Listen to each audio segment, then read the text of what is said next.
चलो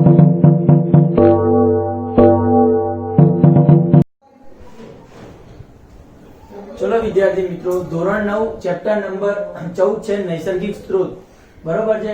એની અંદર વિજ્ઞાનમાં આપણે ચર્ચા કરી રહ્યા હતા। ગયા લેક્ચરમાં આપણે હવાનું જે પ્રદૂષણ છે એના વિશે માહિતી મેળવી અને વિવિધ આવરણો પણ જોયા છે।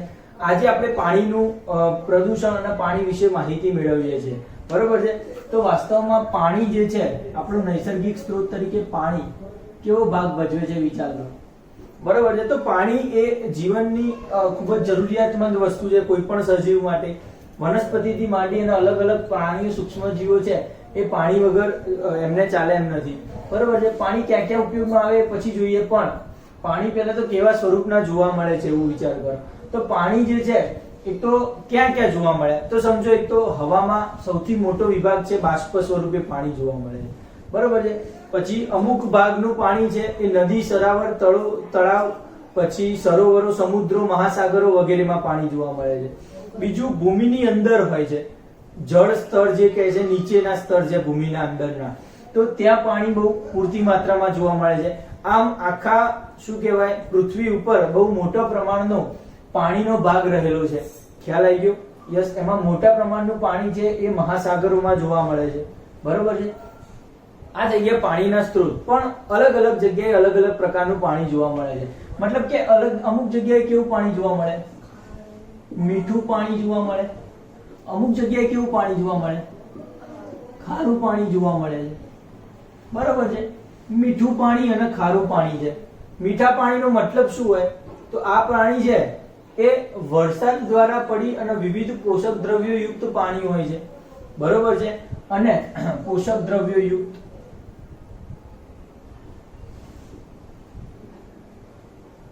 અને વધારામાં એવું કહી શકાય કે પોષક દ્રવ્યો એટલે કે જે કુદરતી ઘન તત્વો છે એની અંદર મિશ્રણ પામેલા હોય છે। અને ક્યાં ક્યાં જોવા મળે મીઠું પાણી, તો એના વિશે થોડીક માહિતી લઈએ। તો મીઠું પાણી છે સૌથી પહેલા ઝરણામાં, ઝરણા, તળાવ, કુવા, નદી, બરોબર છે। પછી બીજું જમીનના સ્તરમાં, જમીન અથવા ભૂગર્ભ જળ કહી શકાય ને, શું કહી શકાય? ભૂગર્ભ જળ। તો આ બધા એના મીઠા પાણીના સ્ત્રોત છે। અહીંયાથી આપણે મીઠું પાણી પીવા માટે અને વિવિધ ઉપયોગ માટે પાણી ત્યાંથી મેળવીએ છીએ। મોટા ભાગે પીવાનું પાણી અહીંયાથી જ આપણે લેતા હોઈએ છીએ, બરોબર છે। બીજું છે ખારું પાણી। તો ખારું પાણી છે એ વધુ પડતા ખનીજો ધરાવતું હોય અને ક્ષાર કહી શકાય સાદી ભાષામાં, વધુ પડતો હોય આમાં બહુ જ ઓછો હોય છે, આમાં વધુ પડતો ખનીજ હોય છે, ક્ષાર હોય છે, જે સામાન્ય પ્રાણીઓ જે છે એ પીવા તરીકે અથવા તો એના ઉપયોગ, શરીરના ઉપયોગ તરીકે ખારા પાણીનો ઉપયોગ કરતા નથી। કારણ માત્ર એટલું કે ખારા પાણીમાં રહેલા ક્ષારને પચાવવાની ક્ષમતા સજીવોમાં નથી, બરોબર છે। એટલે વનસ્પતિઓ અને પ્રાણીઓ આ ખારું પાણી ઉપયોગમાં લેતા નથી, છતાં બહુ જ મોટો સ્ત્રોત ખારા પાણીનો પૃથ્વી ઉપર છે, પણ એ વગર કામનો છે એવું કહી શકાય। વધારામાં મીઠું પાણી છે વરસાદ અને નદી દ્વારા પાછું સમુદ્રમાં ખારું પાણી બનવા જાય છે, એટલે આપણો ગેરફાયદો કહી શકાય। પણ ક્યાં ક્યાં જોવા મળે? તો મોટા મહાસાગરો અથવા મોટા સમુદ્રો, દરિયામાં શું જોવા મળે છે? ખારું પાણી। મહાસાગરમાં અને દરિયાઓમાં ખારું પાણી મળે। તો આ થઈ ગયા પાણીના ચોક્કસ સ્ત્રોત કે મીઠું પાણી ક્યાં જોવા મળે અને ખારું પાણી ક્યાં જોવા મળે। મેઇન સ્ત્રોતની એ વાત કરી, મતલબ કે મેઇન પોઈન્ટની એ વાત કરી શકાય કે પ્રાણીઓને પાણી કેવી રીતે ઉપયોગી છે, બરોબર છે। તો એ જોઈએ।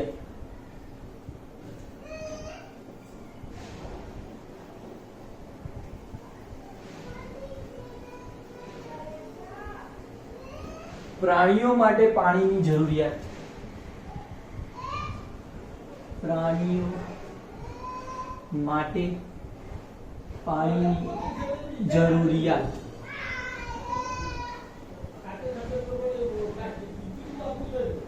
શું છે? પ્રાણીઓને જરૂરિયાત પાણીની, બરોબર છે। તો પ્રાણીઓ છે એમાં મોટો ભાગ, પહેલો મુદ્દો તો એ લખી શકાય કે પ્રાણી શરીરનો મોટો ભાગ પાણીનો છે, મતલબ કે આપણા શરીરની વાત કરીએ તો આપણા શરીરમાં લગભગ 90% જેટલો ભાગ તો પાણીનો જ બનેલો છે, બરોબર છે। યસ। બીજો એક પોઈન્ટ સારામાં સારો એ છે કે આપણા શરીરમાં જે જરૂરી ખનિજ દ્રવ્યો જે છે એ પાણીમાં દ્રાવ્ય સ્વરૂપમાં પ્રાપ્ત થાય છે, બરોબર છે. પ્રાણી શરીરને જરૂરી ખનિજ દ્રવ્યો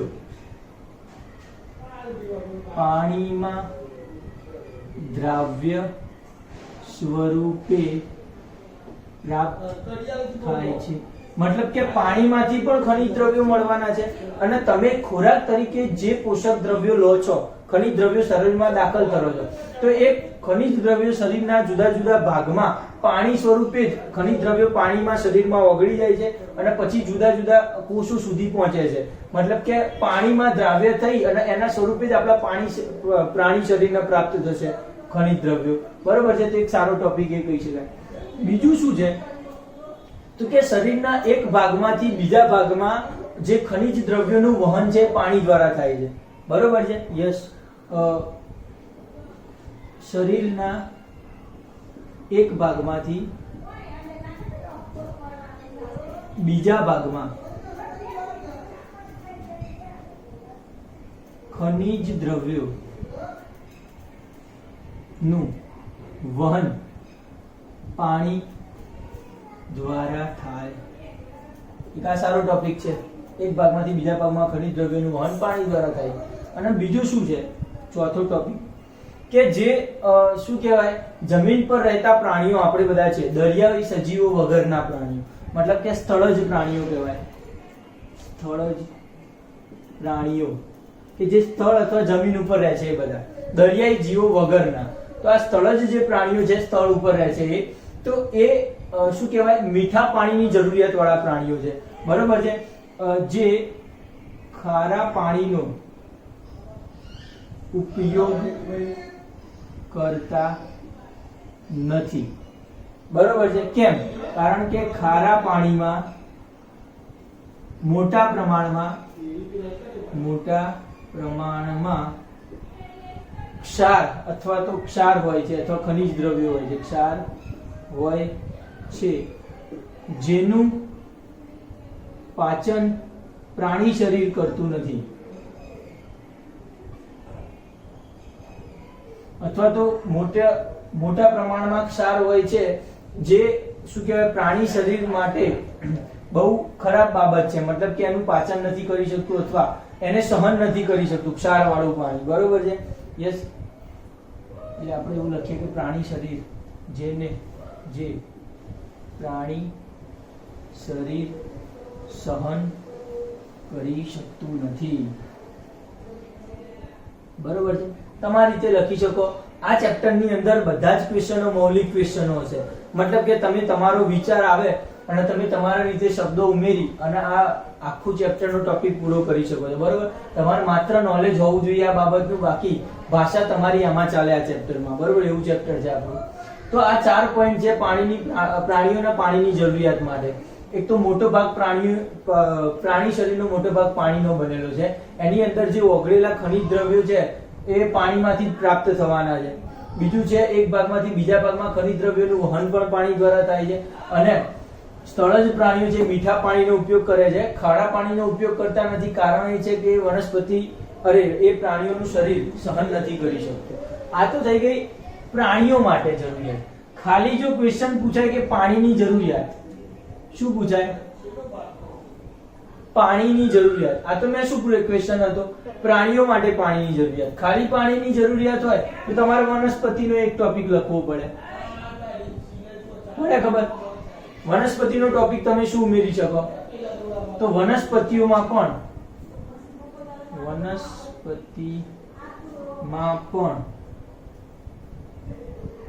ભૂગર્ભ જળનો ઉપયોગ મોટા પ્રમાણમાં થાય છે અને વિવિધ પ્રક્રિયાઓ એના રોજિંદા જીવનની વનસ્પતિ પ્રક્રિયાઓ કરે છે, બરોબર છે. વનસ્પતિમાં પણ ભૂગર્ભ જળમાંથી મૂળ દ્વારા પાણી શોષવાની શક્તિ હોય છે. ત્યાંથી પાણી લઈ અને વિવિધ શરીરની પ્રક્રિયાઓ કરે છે. બીજા તમે તમારી રીતે મુદ્દા ઉમેરી શકો, પણ એકાદ મુદ્દો તમારે વનસ્પતિનો લખવો જોઈએ એમ, જો ખાલી પાણીની જરૂરિયાત પૂછાય તો. પ્રાણીઓની પૂછાય તો પ્રાણીઓનું અલગ લખવાનું, કદાચ વનસ્પતિનું પૂછાય તો વનસ્પતિનું લખવાનું છે. ખ્યાલ આવે? એના પછીનો આગળ જે ટોપિક બને છે શું છે?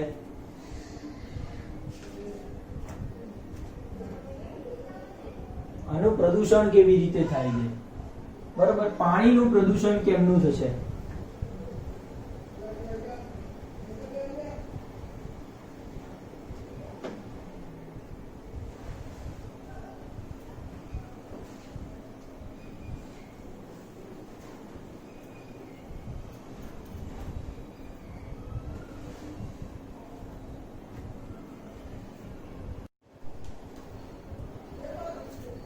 ચલો વિદ્યાર્થી મિત્રો, હવે છે એક નવો ક્વેશ્ચન છે, જળ પ્રદૂષણ. શું છે ક્વેશ્ચન? જળ પ્રદૂષણ એટલે શું? જળ પ્રદૂષણ એટલે શું અને જળ પ્રદૂષણ કેવી રીતે થાય છે એ જોઈએ. તો જળ પ્રદૂષણ સૌથી પહેલા તો એને શું કહી શકાય કે વાયુ પ્રદૂષણ, જે હવાનું પ્રદૂષણ હતી એની વ્યાખ્યા શું હતી? વિચારો. હવામાં આવતા એવા હાનિકારક દ્રવ્યો કે જે હવાની ગુણવત્તાને નુકસાન પહોંચાડે છે એને હવાનું પ્રદૂષણ કહેતા હતા. એ રીતે જળના પ્રદૂષણની પણ એવી વ્યાખ્યા બનાવી શકો તમે જાતે. શું બની શકશે વિચારો? તો કે એવા હાનિકારક દ્રવ્યો કે જે જળને ઉપયોગમાં લેવા જેવું રાખતા નથી અથવા તો જળની ગુણવત્તામાં ઘટાડો કરે છે. એવા હાનિકારક દ્રવ્યો કે જે જળની ગુણવત્તામાં ઘટાડો એટલે કે પાણીની ગુણવત્તામાં ઘટાડો કરે છે તેને જળ પ્રદૂષણ કહે છે. પડી ગઈ ખબર? બરોબર છે. બંને હવા પ્રદૂષણ, જળ પ્રદૂષણ વ્યાખ્યા લગતા તમને આવડવી જોઈએ. હવે જળ પ્રદૂષણ કેવી કેવી રીતે થાય છે તમને કોઈ ટોપિક યાદ છે? ધારો કે પહેલું લખું, સૌથી સારો મુદ્દો જળ પ્રદૂષણનો કયો લખી છે? તો યસ, સૌથી વધારે આપણે કારખાનામાં એનો જળ પ્રદૂષણનો ઉપયોગ કરીએ છીએ. મતલબ કે કારખાના અને ઉદ્યોગોમાં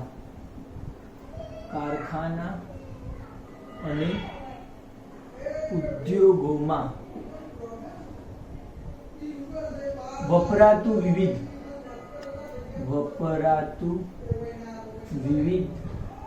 રસાયણો વાળું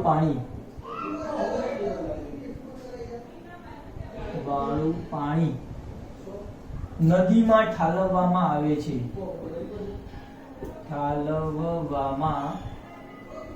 છે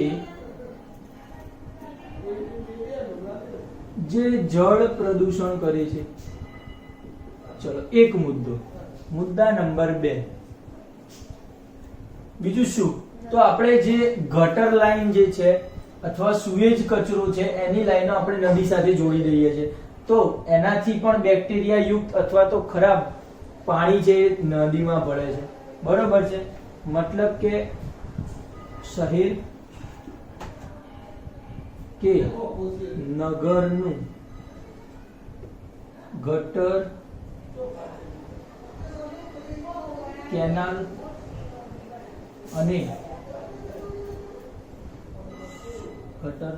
નગરનું પાણી, ગટર, કેનાલ અને સુએજ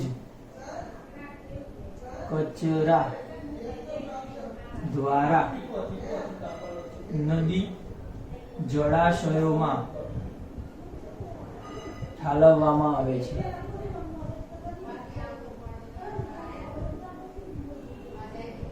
ત્રીજો ટોપિક શું છે? આપણે ખેતી કરીએ છીએ. ખેતીમાં સૌથી વધારે અત્યારના જમાનામાં 21મી સદીમાં બહુ જ મોટા પ્રમાણમાં રાસાયણિક ખાતરોનો અને જંતુનાશક દવાઓનો ઉપયોગ થાય છે. બરોબર છે? તો ખેતીમાં ઉપયોગમાં લેવાતું રાસાયણિક ખાતરો અને જંતુનાશક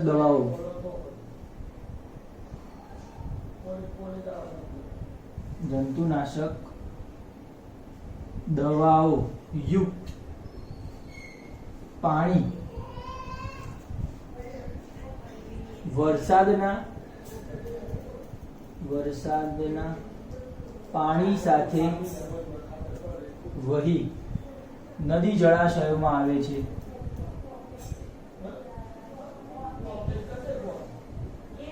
અને જળ પ્રદૂષણ કરે છે. ક્લિયર વાત છે. હજી એક મુદ્દો છે એ ઉષ્મીય પ્રદૂષણ. ચોથો મુદ્દો થર્મલ પોલ્યુશન છે પાણીનું. એ કેવું છે? તો પાવર પ્લાન્ટ, થર્મલ સ્ટેશન, બરોબર છે. પાવર પ્લાન્ટ હોય છે અલગ અલગ પ્રકારના કે જેની અંદર આપણે ઉષ્મા ઉર્જા ઉત્પન્ન કરવામાં આવે છે. તો આવા પાવર પ્લાન્ટ જે છે તો એ પાવર પ્લાન્ટની અંદર એ પાવર પ્લાન્ટને ઠંડા પાડવા માટે પાણીનો ઉપયોગ થાય છે. બરોબર છે. માં ઠંડક પેદા કરવા પાણીનો ઉપયોગ થાય છે. હવે જ્યારે આ પાણીનો ઉપયોગ થાય છે તો પાણી જે છે આમાંથી ઉર્જા ખેંચે લે છે, ઉષ્મા ખેંચે છે અને પરિણામે પાણી ગરમ થાય છે. પાણી ગરમ થાય છે. આ ગરમ પાણી નદી જળાશયોમાં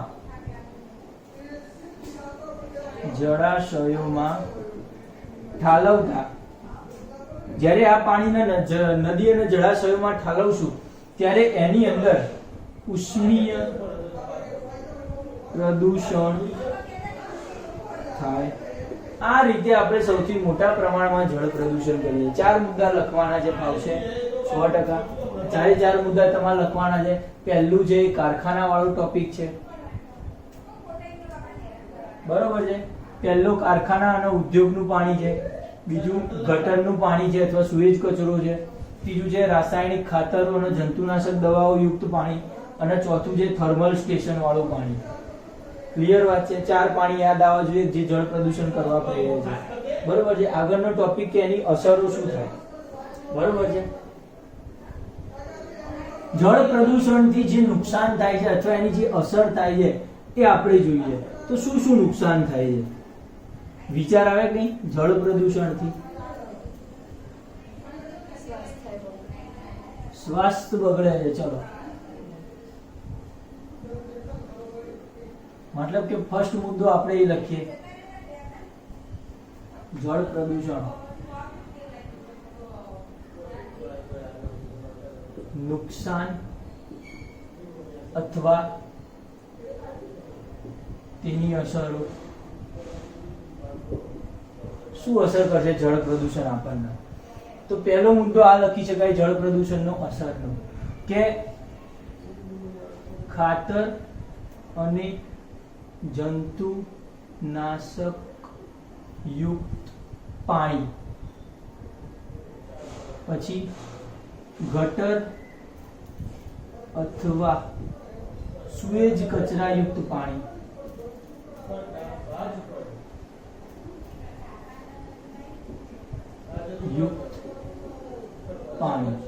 ગટરનું અને સુએજ કચરાનું પાણી, જંતુનાશકો યુક્ત પાણી, કારખાના અને ઉદ્યોગોમાં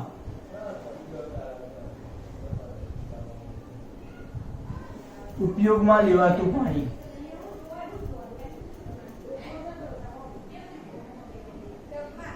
જેમ કે કાગળ ઉદ્યોગમાં પારાનો ઉપયોગ થાય છે, મર્ક્યુરી.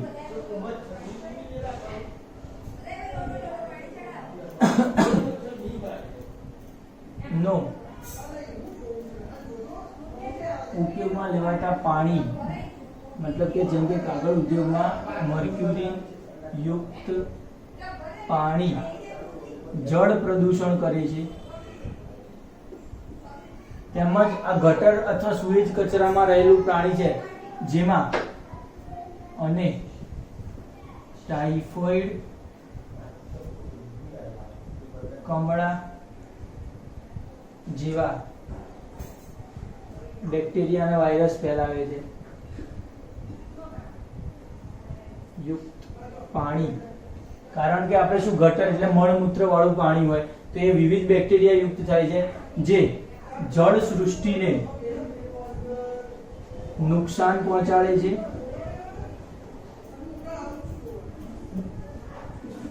અને આવું પાણી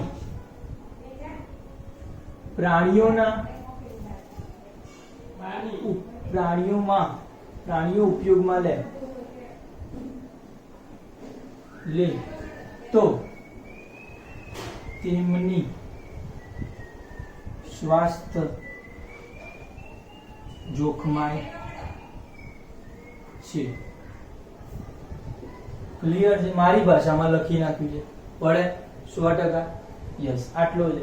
બીજો મસ્ત ટોપિક શું છે તો આપણે હમણાં જે થર્મલ પાવર પ્લાન્ટ હતા એમાંથી જે ઉષ્મીય પ્રદૂષણ યુક્ત પાણી વાપર્યું હતું, બરોબર છે? તો આ ઉષ્મીય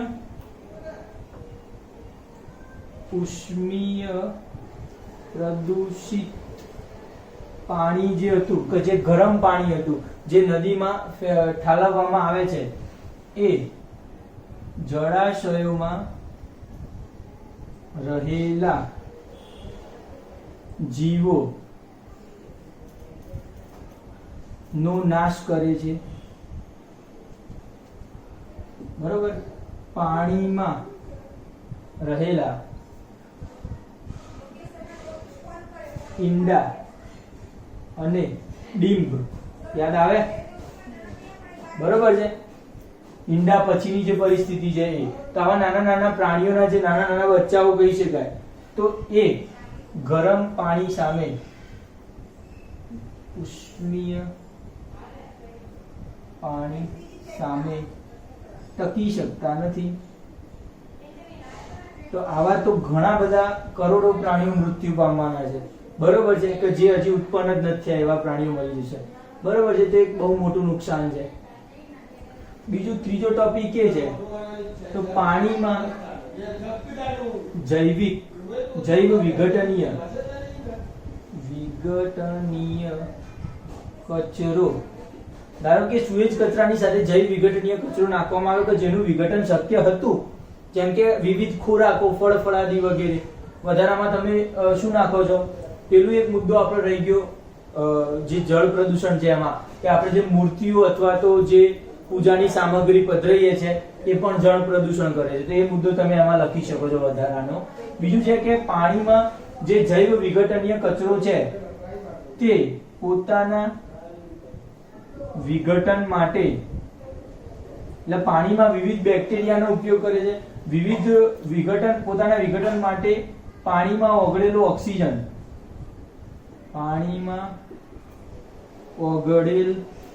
ઓક્સિજન અને વિવિધ પોષક દ્રવ્યોનું પ્રમાણ ઘટાડે છે. ના પડી ખબર? This is enough. જળ પ્રદૂષણ માટે આટલું બહુ છે. ફાવશે બધા? કમ્પ્લીટ છે. અસરો, નુકસાન આવું કરે છે. ખાસ નુકસાન અહીંયા સજીવ સૃષ્ટિને નુકસાન પહોંચાડ્યા બધામાંથી આવતું એક ઉષ્મીય પ્રદૂષણનો લખવાનો જે મુદ્દો, અને એક છે જૈવ વિઘટનીય કચરો છે તેનું વિઘટન થવા માટે ઓક્સિજનના પોષક દ્રવ્યો વપરાઈ જાય, તો એ પોષક દ્રવ્યો વપરાઈ જાય એટલે એનું પ્રમાણ ઘટે છે પાણીમાં, તો પછી પાણીની અંદર જે સજીવો છે એનો ઓક્સિજન પૂરતા પ્રમાણમાં અને પોષક દ્રવ્યો પૂરતા પ્રમાણમાં મળે નહીં. ના ખબર પડી? યસ. તો આ 3 ટોપિક લખવાના છે આપણે, ધ્યાન રહે. એના પછી શું છે તો જળ પ્રદૂષણ તો આપણે જોઈ ગયા, જળ પ્રદૂષણ કેવી રીતે થાય છે અને એની અસરો આપણે જોઈ લીધી, બરોબર છે? હવે સીધું આપણે ભૂમિ લઈ લઈએ, બરોબર છે? ભૂમિનું નિર્માણ કેવી રીતે થાય છે અને એનું પ્રદૂષણ પણ કેવી રીતે થાય છે, બરોબર? તો આ ચેપ્ટરનો ત્રીજો સૌથી મોટો ટોપિક, પહેલો હવા જોયું, એનું પ્રદૂષણ જોયું, હજી પાણી જોયું, એનું પ્રદૂષણ જોયું, હવે આપણે ભૂમિ જોઈએ અને એનું પ્રદૂષણ જોઈએ, બરોબર છે? તો ભૂમિની અંદર કેવા પ્રકારના પ્રદૂષણો થઈ શકે છે? સૌથી પહેલા તો ભૂમિ કેવી રીતે બને છે કોઈને ખબર પડે? ભૂમિનું નિર્માણ કરવું પડશે તમારે સૌથી પહેલા, બરોબર છે, કોઈ પણ વસ્તુનું નિર્માણ થયા વગર એના પ્રદૂષણ વિશે કેમનું સમજો, બરોબર છે. પાણીનું નિર્માણ ખબર છે, હવાનું નિર્માણ પણ ખબર છે કે હવા વિવિધ વાયુઓ વગેરેના સંયોજનથી બને. પાણી ક્યાંથી બને છે કે બાષ્પીભવન દ્વારા ઉપર ચડે છે હવા, વરાળ સ્વરૂપે આખું જળ ચક્ર ચાલ્યા કરે છે. વરસાદ પડે છે, વરસાદ પડી જળાશયો ભરાય, ફરીથી બાષ્પીભવન થાય, ફરીથી ઉપર જાય, આ જળ ચક્ર ચાલ્યા કરે છે. એ રીતે પાણી આવે છે. જમીન ક્યાંથી બને છે? યસ, ખડકોના વિઘટનથી, સાદી ભાષામાં, બરોબર છે. વર્ષો પહેલા જે મોટા મોટા પર્વતો અને ખાડા ટેકરાવાળી જે જમીનો હતી એના વારાફરતી ક્રમશઃ વરસાદ અને વિવિધ સજીવો, જૈવિક અને અજૈવિક પરિબળો દ્વારા ધોવાણ થયું, બરોબર છે. એનો શું કહેવાય? વિઘટન થયું ખડકોનું અને ધીમે ધીમે જમીનનું નિર્માણ થયું છે. એના ટોપિક વાઇઝ જોઈશું જમીનોનું નિર્માણ, પણ સૌથી પહેલા તો ભૂમિની વાત કરીએ. ભૂમિ શું છે? ભૂમિ એટલે કોઈનું નામ નહીં હો સાહેબ, એવું ના કહેતા કે ભૂમિ ભૂમિ કરે છે એટલે કોઈ હશે, બરોબર? યસ, ચલો અહીંયા છે ભૂમિ કોને કહેવાય, જમીન કોને કહીશું, બરોબર છે. તો જમીન સાદી ભાષામાં ચર્ચા કરીએ તો જે પૃથ્વીની સપાટી છે તો એનું ભૂસ્તરનું જે ઉપરનું પડ છે, બરોબર છે, એને આપણે ભૂમિ કહીએ છીએ. પૃથ્વીની સપાટી પરના ઉપરના ઘન પડને અથવા તો આવરણને ભૂમિ કહીએ છીએ. ભૂમિ કહે. ના પડી ખબર? પડે ખબર? યસ. નિર્માણ કેવી રીતે થાય? જૈવિક અને અજૈવિક પરિબળો વડે. જૈવિક અને અજૈવિક પરિબળો વડે શું થાય છે? ભૂમિનું નિર્માણ થાય. જૈવિક પરિબળોમાં મતલબ કે એવો કયો જીવ છે જે ભૂમિનું નિર્માણ કરે છે, અને એવા કયા અજીવો છે કે જે ભૂમિનું નિર્માણ કરે છે, બરોબર છે. તો જીવોમાં વાત કરીએ તો લાઇકેન એક અઘરો સજીવ છે, કદાચ નામ પહેલી વાર સાંભળ્યું હશે, પણ એક પ્રકારનું ફૂગ વત્તા લીલ નું મિશ્રણ છે. શેનું મિશ્રણ છે?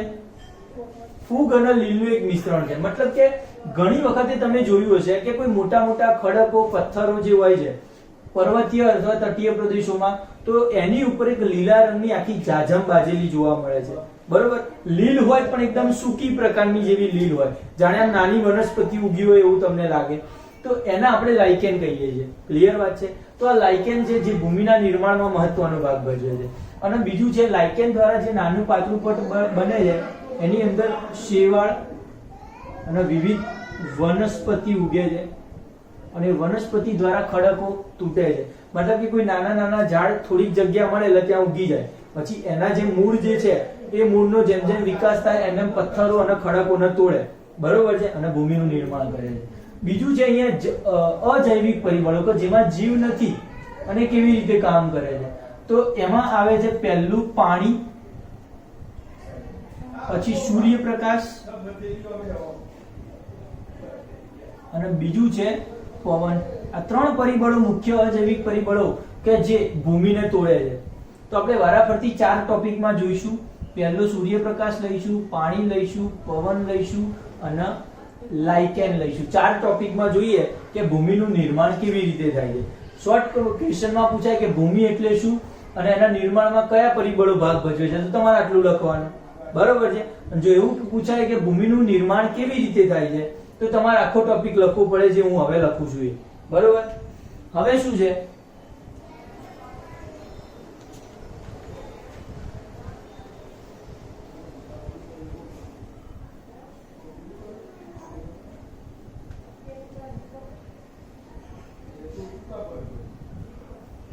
ભૂમિનું નિર્માણ.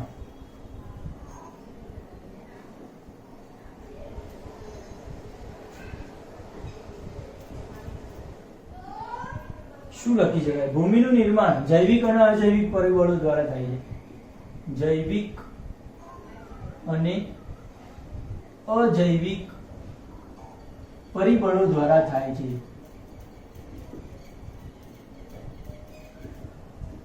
બરોબર છે. સૌથી પહેલો ટોપિક લઈએ અજૈવિક પરિબળો. શું પહેલો ટોપિક શું આવે? અજૈવિક પરિબળો છે. અજૈવિક પરિબળમાં પહેલો મુદ્દો લખવો પડે કે સૂર્યપ્રકાશ. બરોબર છે. અજૈવિક પરિબળોમાં પહેલો મુદ્દો શું છે? સૂર્યપ્રકાશ. બરોબર. તો સૌથી પહેલા સૂર્યપ્રકાશ કેવી રીતે ભૂમિનું નિર્માણ કરશે એ સમજો. ચલો કઈ ટોપિક યાદ આવે, કઈ વિચાર આવવો જોઈએ. સૂર્યપ્રકાશ કરે શું કામ? તો જ્યારે દિવસ દરમિયાન સૂર્યપ્રકાશ પૃથ્વી અથવા તો ખડક પથ્થર ઉપર પડે છે, સૂર્યપ્રકાશ પથ્થર ઉપર પડે છે ત્યારે પથ્થરને ઉષ્મા મળે છે. શું મળે છે? ઉષ્મા મળે છે. મતલબ કે પથ્થર ગરમ થયો. પથ્થર ગરમ થતા એનું વિસ્તરણ થાય. શું થાય? પથ્થર ગરમ થતા તેનું વિસ્તરણ થાય. મતલબ કે પથ્થર ફૂલ્યો. બરોબર છે. જેવું શું થયું? જેવું પછી જેમ ઠંડક વધે તેમ પથ્થરનું સંકોચન થાય છે. પથ્થરનું સંકોચન થાય છે.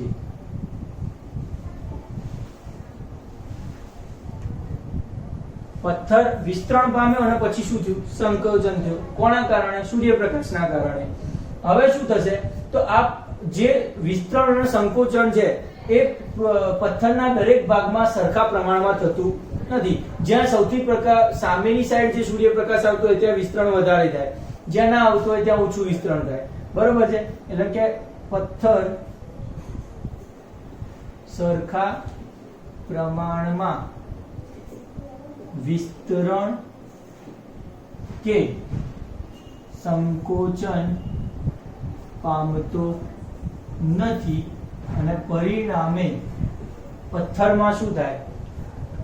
પથ્થર તૂટે છે અને નાના કણોમાં રૂપાંતરણ થઈ. પછી નાના ટૂંકમાં પથ્થર તૂટે એટલે એક પથ્થરના બે ભાગ થયા. પછી એના ઉપર પ્રકાશ પડે, એના ભાગ થશે. ભાગ થતા થતા નાના નાના કણોમાં રૂપાંતર થઈ અને ભૂમિનું નિર્માણ થાય છે.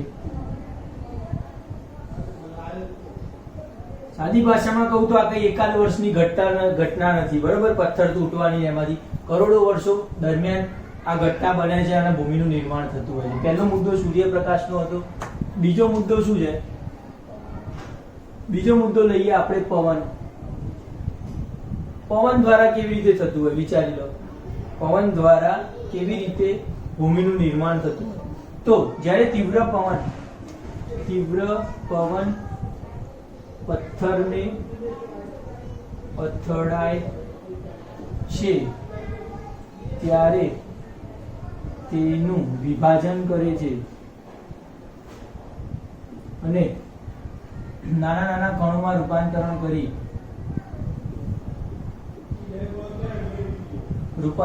કરી ભૂમિ બનાવે છે. ત્રીજો ટોપિક શું આવશે? પાણી. અજૈવિક પરિબળો 3 પૂરા થયા. પાણી શું કામ કરશે? તો પાણી જે છે પથ્થરોની, પહેલો મુદ્દો પાણી દ્વારા 2 પ્રકારનું વિઘટન થશે.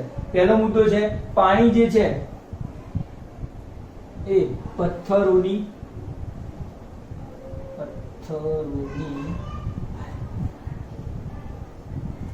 તિરાડમાં વધારો કરે. પાણી જે તિરાડમાં ઘૂસશે અને તિરાડ પહોળી કરે. પહેલો મુદ્દો આ છે. અને ધીમે ધીમે પથ્થરના ટુકડા કરે. બીજું શું કરે છે? તો પાણી જે છે એ જ્યારે ધોધ સ્વરૂપે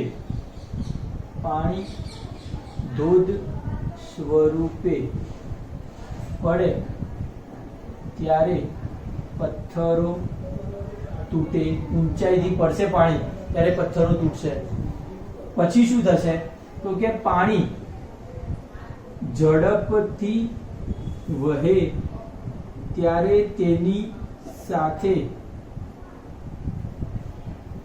એની સાથે નાના કણો, નાના મોટા કણો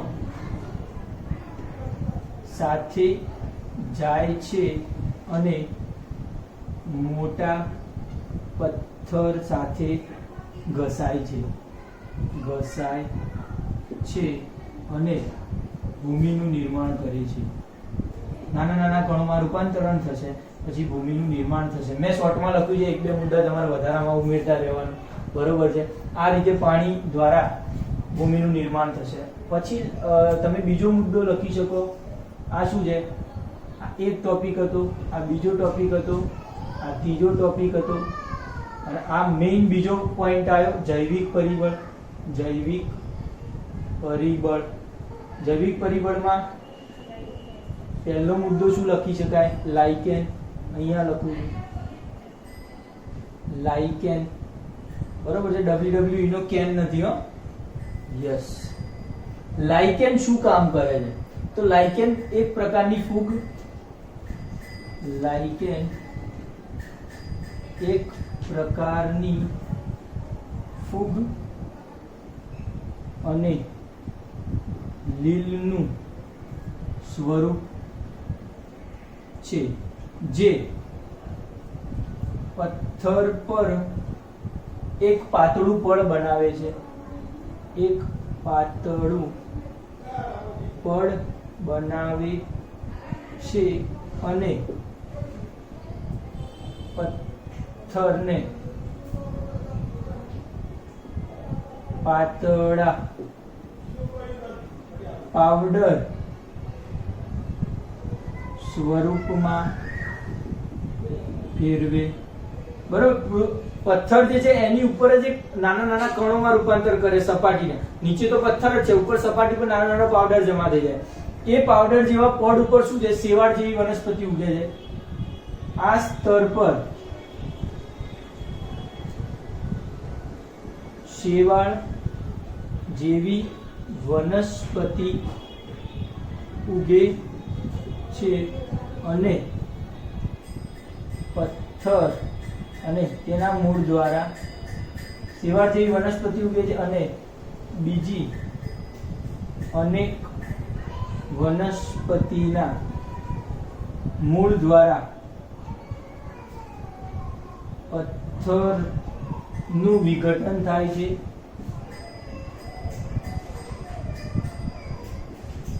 અને નાના નાના કણોમાં રૂપાંતરણ થાય છે,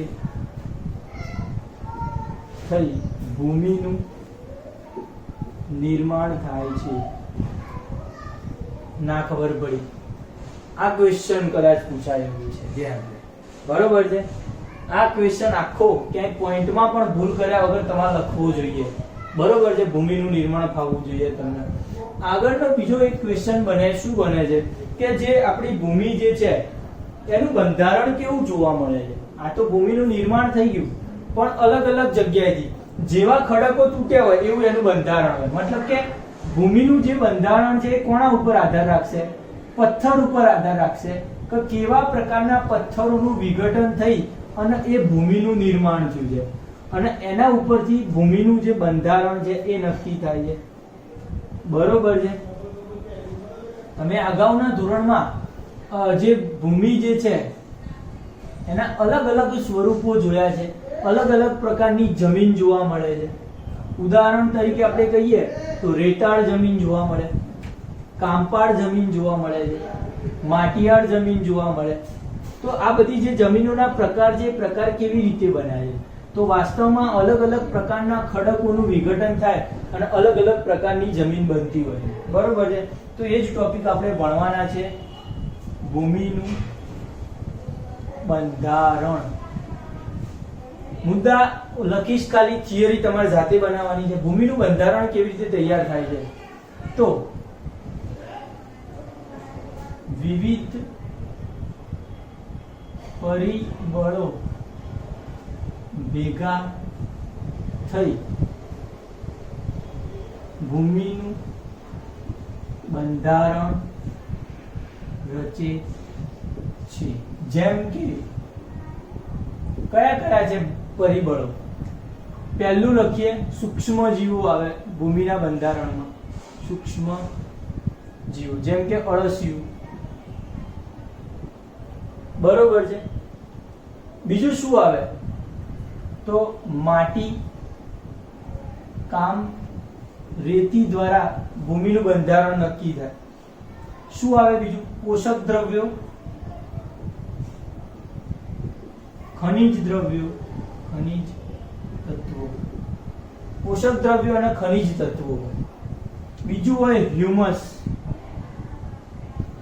શું છે આ ટોપિક હું તમને હમણાં સમજાવું. હ્યુમસ શું છે, બરોબર છે. અને બીજું વિવિધ જૈવ, એ ચાલશે. હ્યુમસમાં કેલ્ક્યુલેશન કરી લઈશું. તો આવા અલગ અલગ પ્રકારના પરિબળો દ્વારા તમારી જમીનનું બંધારણ તૈયાર થાય, બરોબર વાત છે. એની અંદર જે આ લખ્યું છે માટી, કામ અને રેતી, બરોબર છે. તો વિવિધ પ્રકારના પથ્થરોના વિઘટનથી જમીનનું બંધારણ નક્કી થાય છે, બરોબર. વિવિધ પ્રકારના પથ્થરો ના વિઘટન દ્વારા જમીનનો પ્રકાર નક્કી થાય છે.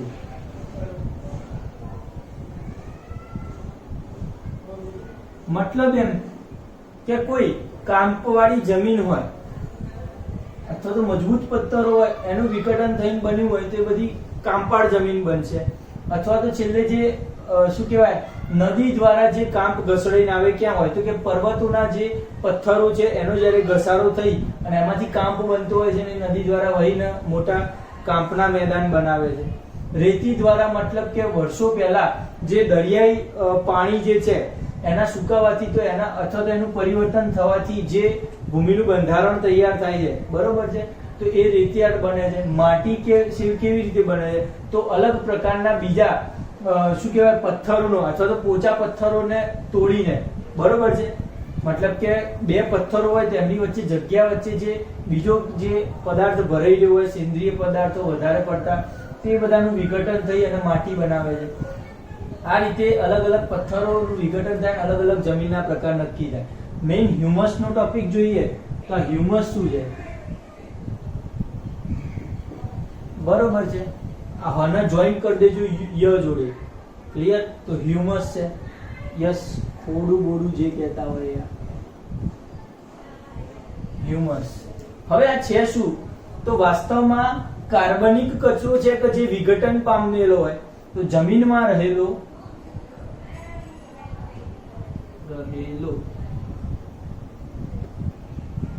વિઘટન થઈ શકે તેવા કાર્બનિક કચરાને અથવા કાર્બનિક પદાર્થોને હ્યુમસ કહે છે, બરોબર છે. ધારો કે થોડાક સમય પહેલા શું કહેવાય, મૃત્યુ પામેલા વનસ્પતિઓના પ્રાણીઓ જમીનમાં દટાય છે અને એનું બેક્ટેરિયા દ્વારા અડધું વિઘટન થઈ ગયું હોય, અને એવા અડધા વિઘટન થઈ ગયેલા જે પદાર્થો તમને જોવા મળે, કાર્બનિક પદાર્થો કે જેનું હજી પણ વિઘટન થશે, એને શું કહીએ છીએ આપણે? હ્યુમસ કહીએ છીએ. પડે ખબર? યસ. સારી વ્યાખ્યા લખવી હોય તો શું લખી શકાય? તો કે ભૂમિમાં રહેલા મૃત સજીવોના સડેલા કે વિઘટન પામેલા ટુકડાઓ, બરોબર છે. યસ, ભૂમિમાં રહેલા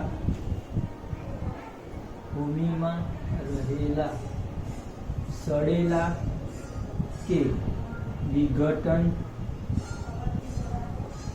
પામેલા સેન્દ્રિય ટુકડાઓ લખી શકાય, કાર્બનિક પદાર્થો લખી શકાય. ભૂમિમાં રહેલા સડેલા કે વિઘટન પામેલા કાર્બનિક પદાર્થો જે છે કે જેનું હજી વિઘટન થશે અને પછી જમીનમાં ભળી જશે તેવા જે પદાર્થોને આપણે શું કહીએ છીએ? હ્યુમસ કહીએ છીએ. કોઈ પણ વ્યાખ્યા લખી શકો, બેનો અર્થ એક જ છે, બરોબર. હવે આ જે હ્યુમસ છે વાસ્તવમાં શું કરે છે તો કે જમીનને છિદ્રાળુ બનાવે છે. ખાસ ટોપિક આનો આ છે, છિદ્રાળુ બનાવે છે અને જેથી તેમાં સેન્દ્રિય પદાર્થો, વાયુઓ અને પાણીનો સંચય વધુ પ્રમાણમાં થાય છે. સંચય વધુ પ્રમાણમાં થાય છે. વધુમાં કહીએ તો આ જે હ્યુમસ છે એ જમીનની ફળદ્રુપતા વધારે છે. આ ખાસ ટોપિક છે. પડે હ્યુમસ વાળો ટોપિક શું છે? જમીનને છિદ્રાળુ બનાવે છે, મતલબ કે જમીનની વચ્ચે જગ્યા રાખે, થોડી થોડી બંધ જમીન ના રાખે. તો જે જગ્યા છે જે જમીન વચ્ચે એ જગ્યામાં સેન્દ્રિય પદાર્થો વધુ માત્રામાં હોય, વાયુ અને પાણીનું સંચય મતલબ કે ભેજ સંગ્રહ શક્તિ વધુ બનાવે અને આવા એના ગુણધર્મના કારણે એની જમીનની ફળદ્રુપતા વધારે છે. મતલબ કે હ્યુમસ વાળી જમીન બહુ સારી કહેવાય અને એ તો તમે કુદરતી રીતે સમજી શકો એવી બાબત છે. તો આ રીતે જમીનનું એક બંધારણ તૈયાર થાય છે જે જમીનને સારી બનાવે છે. અંદર વચ્ચે જે આ બધાના વધારાના ટોપિક છે તમે તમારી રીતે એડ કરી શકો. બરોબર છે? યસ. હવે આપણે જોઈએ આનું પ્રદૂષણ કેવી કેવી રીતે થશે. તો આનું પ્રદૂષણ તમે લોજિકલી કેવું વિચારી શકો? શું લાગે છે ભૂમિનું પ્રદૂષણ કેવી રીતે થતું હશે? પહેલો મુદ્દો ચલો નોર્મલી ઉમેરી દઈએ કે જૈવ અવિઘટનીય પદાર્થો ભૂમિમાં ઉમેરવામાં આવે અને એનું વર્ષો લાખો વર્ષો પછી પણ એનું વિઘટન થવાનું નથી. કાચ હોય કે પ્લાસ્ટિક હોય કે બીજા ઘણા પદાર્થો, તો એનું કે જે એવા જૈવ અવિઘટનીય પદાર્થો ભૂમિમાં ઉમેરાય છે અને જેના કારણે ભૂમિનું બંધારણ બગડે છે અથવા તો ભૂમિનું પ્રદૂષણ થાય છે. તે પહેલો મુદ્દો છે. બીજો મુદ્દો તમે શું વિચારી શકો ભૂમિના પ્રદૂષણના બાબતમાં? કેવી રીતે ભૂમિનું પ્રદૂષણ થતું હશે?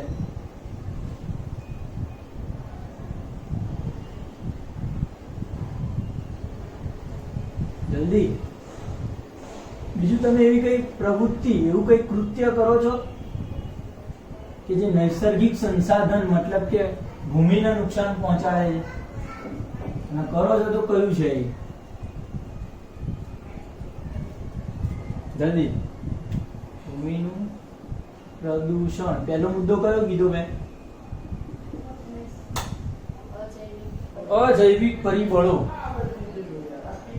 અજૈવિક પદાર્થો. ઉદાહરણ તરીકે તમારે લખી નાખવાના, હું ખાલી મુદ્દો લખું છું. ભૂમિમાં ભળે છે અને તેનું પ્રદૂષણ કરે છે. બીજો મુદ્દો શું લખી શકાય? તો બીજો એક મેઇન ટોપિક એ છે કે તમે રાસાયણિક ખાતરો અને જંતુનાશકોનો ઉપયોગ કરો છો. બરોબર છે? ખેતીમાં વધુ પડતું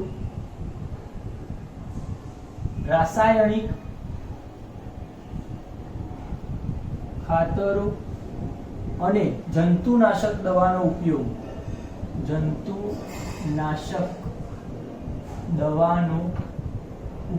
થઈ રહ્યો છે. વધુ પડતો રાસાયણિક ખાતરો અને જંતુનાશક દવાનો ઉપયોગ. તો આ શું કરે છે? તો એક તો જમીનની ફળદ્રુપતા ઘટાડે. સાદી ભાષામાં કહીએ તો જમીનની ઉંમર ઘટાડે. શું કરે છે? જમીનની ઉંમર ઘટાડે, જમીન બગાડે છે આ વસ્તુ. ખ્યાલ આવી ગયો? પછી બીજું શું થાય? તો વાસ્તવમાં તમે જે રાસાયણિક ખાતરોનો ઉપયોગ કર્યો છે જેના કારણે, એટલે આગળ લખજો કે રાસાયણિક ખાતરો અને જંતુનાશક દવાઓ, જેના એટલે કે આ, જેના કારણે જમીનના બેક્ટેરિયા, સૂક્ષ્મજીવો, અળસિયા નાશ પામે છે, મૃત્યુ પામશે વધારે પડતું નાખ્યું છે તો. અને નાશ પામે છે મતલબ કે હ્યુમસ બનાવવાની પ્રક્રિયા અટકાવે છે. હ્યુમસ બનાવવાની પ્રક્રિયા અટકાવે છે. બરોબર છે? અને જમીન પ્રદૂષિત કરે. આ ટોપિક ખાસ આવવો જોઈએ. પડી ગયો ખબર?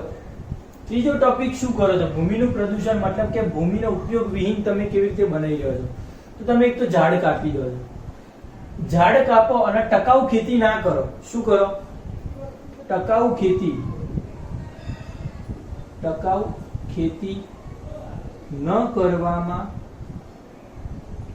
આવે તો ઉપજાઉ જમીન થોડા વર્ષો પછી બિન ઉપજાઉ બને છે, બિન ઉપજાઉ બને છે અને વર્ષો જતા એ રણ પ્રદેશોમાં એમ ફેરવાઈ જવાની છે, બરોબર છે. તે જમીનનું ભૂમિનું પ્રદૂષણ કર્યું એવું કહેવાય. તમે ભૂમિનો સારો એવો ઉપયોગ ના કર્યો. ખ્યાલ આવી ગયો? તો આવા 3 મુદ્દાઓ લખી શકાય તમે ભૂમિ પ્રદૂષણમાં. આવશે ભૂમિ પ્રદૂષણ પછીનો તમારો ટોપિક આવે છે જળ ચક્ર. પાણી ચક્ર કેવી રીતે ચલાવે છે વિચારવા માંડો. કયા કયા ટોપિક આવશે?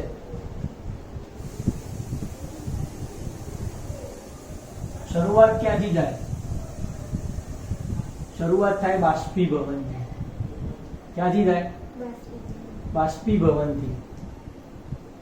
જમીનનું એક પડ એટલે કયું? તો કે એ છે જીવાવરણ. કયું પડ છે? યસ. પહેલા તો જળ ચક્ર લખીએ. જળ ચક્ર. જળ ચક્ર કોના દ્વારા નિર્મિત પામે છે વિચારો. તો મૃદાવરણ, વાતાવરણ, કયું બીજું આવરણ જોયું? જલાવરણ અને જીવાવરણ દ્વારા જળ ચક્રનું નિર્માણ થાય છે. પડે બરાબર. ધારો કે સમજો આ મૃદાવરણ છે, જમીન આવી ગઈ. શું આવ્યું? જમીન આવી. જમીન ઉપર શું છે? તો કે વૃક્ષો છે. હું ખાલી દોરીને સમજાવી દઈશ, તમારે લખવાની વાર્તા. બરોબર છે. આ પહેલો મુદ્દો ખાસ છે. વૃક્ષો છે, શું કરે? બાષ્પોત્સર્જન. પડે છે. ખોરાક બનાવતા હતા આપણે, જે ઇક્વેશન લખ્યા હતા યાદ આવે? કાર્બન ડાયોક્સાઇડ ઓક્સિજનના. એમાં બંને બાજુ પાણી બનતું હતું. મતલબ કે જ્યારે ગ્લુકોઝ બનાવશે, પ્રકાશ સંશ્લેષણની ક્રિયા કરશે અને ત્યારે ઓક્સિજનની સાથે સાથે શું મુક્ત કરશે? પાણી પણ મુક્ત કરશે. જે બાષ્પોત્સર્જન પર્ણના વાયુ રંધ્રો દ્વારા ક્યાં આવશે? હવામાં આવશે. બરોબર છે. બાષ્પોત્સર્જન દ્વારા પાણીની બાષ્પ વનસ્પતિમાંથી હવામાં ભળે છે. પહેલો મુદ્દો. બીજા મુદ્દો પ્રાણીઓ લઈ લો. પ્રાણીઓ મતલબ કે આપણા જેવા. અને બીજા કયા લઈ લઈએ? બિલાડું દોરતો એક. આપણે બિલાડું બહુ આવશે નહીં હારું, પણ જે ઢોર આવે એ. ઉંદેડું નથી, ગમે તે પ્રાણી છે. બરોબર છે. આવું કયું પ્રાણી છે? પૂંછડી વગરનું છે. પૂંછડી. ઊંટ લઈ લો. ચલો, ટૂંકમાં એની ચર્ચા નથી. તો વિવિધ પ્રાણીઓ જે છે એ શ્વસન ક્રિયા દ્વારા શું કરે છે? શ્વસન ક્રિયા દ્વારા વિવિધ પ્રકારના વાયુઓ અને સાથે સાથે પાણીની બાષ્પ હવામાં ભળે છે. શું ભળે? પાણીની બાષ્પ. વધારામાં સમજી લો કે અહીંયા કોઈ પર્વત છે. શું છે? એની બાજુમાં અહીંયા જળાશય કે નદી છે. પડે. આ જળાશયના નદીમાં અંદરથી સૂર્યપ્રકાશ પડ્યો. પડે. સૂર્યપ્રકાશ પડ્યો એટલે આ શું થવાનું? બાષ્પીભવન. વરાળમાં રૂપાંતરણ થઈ અને એના શું થશે? વાદળ બંધાયા. ના ખબર પડી. પડે. મતલબ કે આ બધી પ્રક્રિયા થઈ એક બાષ્પીભવનની કે જેના કારણે વાતાવરણમાં પાણીની બાષ્પ ભળી. હવે એ બાષ્પનું શું થાય છે? તો એ બાષ્પના વાદળ બને છે. આ વાદળ જ્યારે જમીનથી ઉપરના સ્તરમાં જાય છે એમ એમ પાણીની બાષ્પ કેવી થાય છે? બાષ્પ ઠંડી પડે છે. અને પાણીની બાષ્પ ઠંડી પડે એટલે પાણીના ટીમ્પા બની જાય. શું બને? પાણીના ટીમ્પા બની જાય. અને જ્યારે વજન વધી જાય પાણીના ટીમ્પાનું એટલે ક્યાં આવવાના છે? નીચે વરસાદ સ્વરૂપે આવવાના છે. પડે. વરસાદ પડ્યો. વરસાદ પડશે એટલે બધે પડશે. પડ્યો વરસાદ. વરસાદ પડ્યો તો શું થયું? તો અમુક જગ્યાએ શું થયું? ભૂમિમાં પાણીનું શોષણ થયું અને એના દ્વારા જળ સ્ત્રોત, ભૂમિનું જે ભૂગર્ભ જળ છે એમાં વધારો થયો. બરોબર છે. ધ્યાન રાખજો. ભૂગર્ભ જળમાં વધારો થયો. વધારામાં અહીંયા નદી સરોવરના સ્તર પણ ઊંચા આવ્યા. બરોબર છે. હવે પ્રાણીઓ કુવા, નદી, સરોવર, તળાવો વગેરેમાંથી પ્રાણીઓ પીવા માટે કે ઉપયોગમાં પાણી લેશે. પ્રાણીઓ કે બધા જ. વનસ્પતિઓ પણ મૂળ દ્વારા ભૂગર્ભ જળનું શોષણ કરશે, બરોબર છે. નદીમાંથી પણ પાણીનો યુઝ થાય છે, ખેતીમાં કે ગમે તે જગ્યાએ વૃક્ષો ગમે તે રીતે જળ સ્તરનો ઉપયોગ કરે છે. ફરીથી જળનો ઉપયોગ કરી પાણી અહીંયા આવી ગયું, ફરીથી બાષ્પોત્સર્જનની મતલબ કે અહીંયા ક્રિયા થવાની છે, ખોરાક બનવાની, અહીંયા શ્વસનની ક્રિયા થશે, ફરીથી પાછું ક્યાં જશે, એ પાણી બાષ્પ તરીકે હવામાં ભળશે, ફરીથી વરસાદ પડશે. આને આપણે શું કહીએ છીએ? તમારે જે ભાષામાં લખો એ લખી નાખજો, પડે છે. આકૃતિ દોરવાની છૂટતી ખાલી મેથ્સ લેબના પેપરમાં, બરોબર છે. આજના ટોપિકમાં આટલું જ રાખીએ. જળ ચક્ર સુધી આગળના જે ચક્રો ચલાવવાના છે એ ખાસ ઇમ્પોર્ટન્ટ છે આ ચેપ્ટરના. મતલબ કે આવતો જે ત્રીજો લેક્ચર હશે ખાસ ઇમ્પોર્ટન્ટ રહેશે, તો આવતા લેક્ચરમાં એ જોજો તમે.